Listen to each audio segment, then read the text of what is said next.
السلام علیکم، کیسے ہیں آپ سب؟ امید کرتا ہوں سب ٹھیک ہوں گے، خیر و عافیت سے ہوں گے۔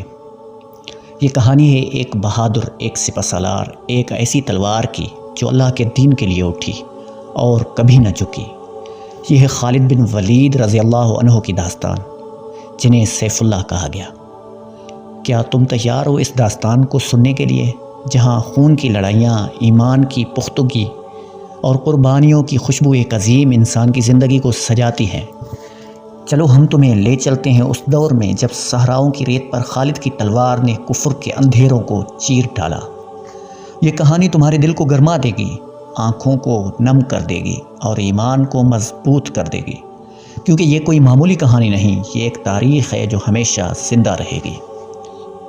اگر آپ کو اسلامک اسٹوریز میں دلچسپی ہے تو ہمارے چینل کو سبسکرائب کر دیں اور بیل کے آئیکن کو آل پر کر دیں، تاکہ ہمارے آنے والے ہر نیو ویڈیو کی نوٹیفیکیشن سب سے پہلے آپ تک پہنچ سکے۔ مکہ کی تپتی ریت جہاں سورج کی کرنیں زمین کو جھلساتی تھیں، وہیں ایک گھرانے میں خالد بن ولید پیدا ہوئے۔ ان کا خاندان بنو مخزوم تھا، جو قریش کے عظیم خاندانوں میں سے ایک تھا۔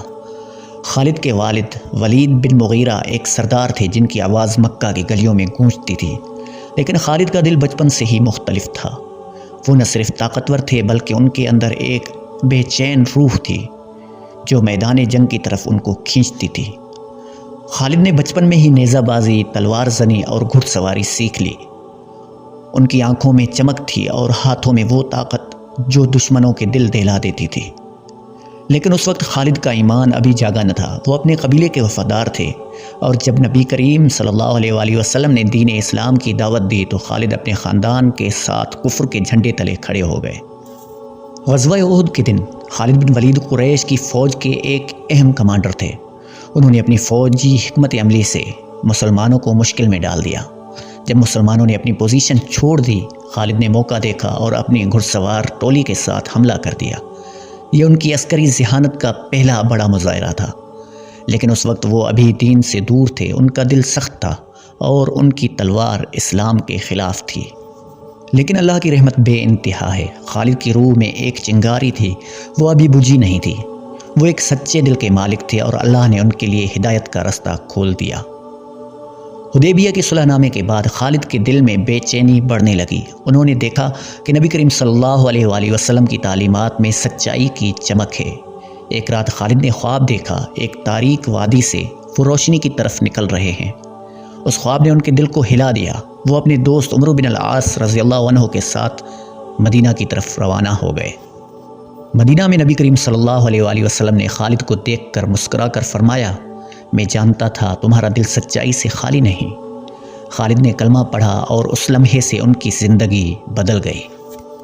غزوہ موتا وہ معرکہ تھا جہاں خالد بن ولید کی بہادری اور حکمت عملی نے تاریخ رقم کی۔ اسلامی فوج کو رومیوں اور ان کے اتحادیوں کی ایک عظیم فوج کا سامنا تھا۔ 3000 کے مقابلے میں لاکھوں کا لشکر۔ اسلامی فوج کے 3 کمانڈر شہید ہو چکے تھے اور شکست قریب دکھائی دے رہی تھی، لیکن خالد نے ہمت نہ ہاری۔ انہوں نے فوج کی قیادت سنبھالی اور اپنی ذہانت سے دشمن کو پیچھے ہٹنے پر مجبور کر دیا۔ جب یہ خبر نبی کریم صلی اللہ علیہ وآلہ وسلم کے پاس پہنچی تو انہوں نے خالد بن ولید کو سیف اللہ کے لقب سے نوازا۔ جب فتح مکہ کا وقت آیا، خالد بن ولید ایک بار پھر نبی کریم صلی اللہ علیہ وآلہ وسلم کے ساتھ تھے۔ انہوں نے اپنی فوج کے ساتھ مکہ میں داخل ہونے کا ایک راستہ سنبھالا۔ جب قریش نے مزاحمت کی کوشش کی، خالد نے اپنی طاقت سے انہیں پیچھے دھکیل دیا، لیکن انہوں نے رحم دلی دکھائی اور غیر ضروری خون خرابہ نہ کیا۔ مکہ کی فتح کے بعد خالد کا دل اپنے ماضی پر غمگین تھا، لیکن نبی کریم صلی اللہ علیہ وآلہ وسلم نے انہیں گلے لگایا اور فرمایا، اسلام ماضی کے گناہ مٹا دیتا ہے۔ اس لمحے خالد کے ایمان نے نئی بلندیوں کو چھوا۔ غزوہ حنین میں خالد بن ولید نے ایک بار پھر اپنی بہادری دکھائی۔ دشمن نے گھات لگائی اور اسلامی فوج منتشر ہو گئی، لیکن خالد نے اپنے چند وفادار ساتھیوں کے ساتھ ڈٹ کر مقابلہ کیا۔ ان کی ہمت نے فوج کو دوبارہ جمع کیا اور اللہ نے مسلمانوں کو فتح عطا فرمائی۔ خالد کی زندگی اب جنگوں اور فتوحات کی داستان بن چکی تھی۔ انہوں نے عرب کے مختلف قبائل کے خلاف لڑائیاں لڑیں، جنہوں نے اسلام کے خلاف بغاوت کی۔ ان کی تلوار ہر جگہ کفر کے خلاف اٹھی۔ حضرت ابوبکر صدیق رضی اللہ عنہ کے دور میں جب مرتدین نے بغاوت کی، خالد بن ولید کو فوج کی قیادت سونپی گئی۔ انہوں نے یمامہ کے مارکے میں مسیلمہ قذاب کے لشکر کو شکست دی۔ یہ جنگ اتنی شدید تھی کہ ریت خون سے سرخ ہو گئی، لیکن خالد کی حکمت عملی اور بہادری نے اسلام کی فتح کو یقینی بنایا۔ حضرت عمر رضی اللہ تعالیٰ عنہ کے دور میں خالد بن ولید نے شام کے عظیم مارکوں میں حصہ لیا۔ یرموک کی جنگ ان کی زندگی کا سب سے بڑا مارکا تھا۔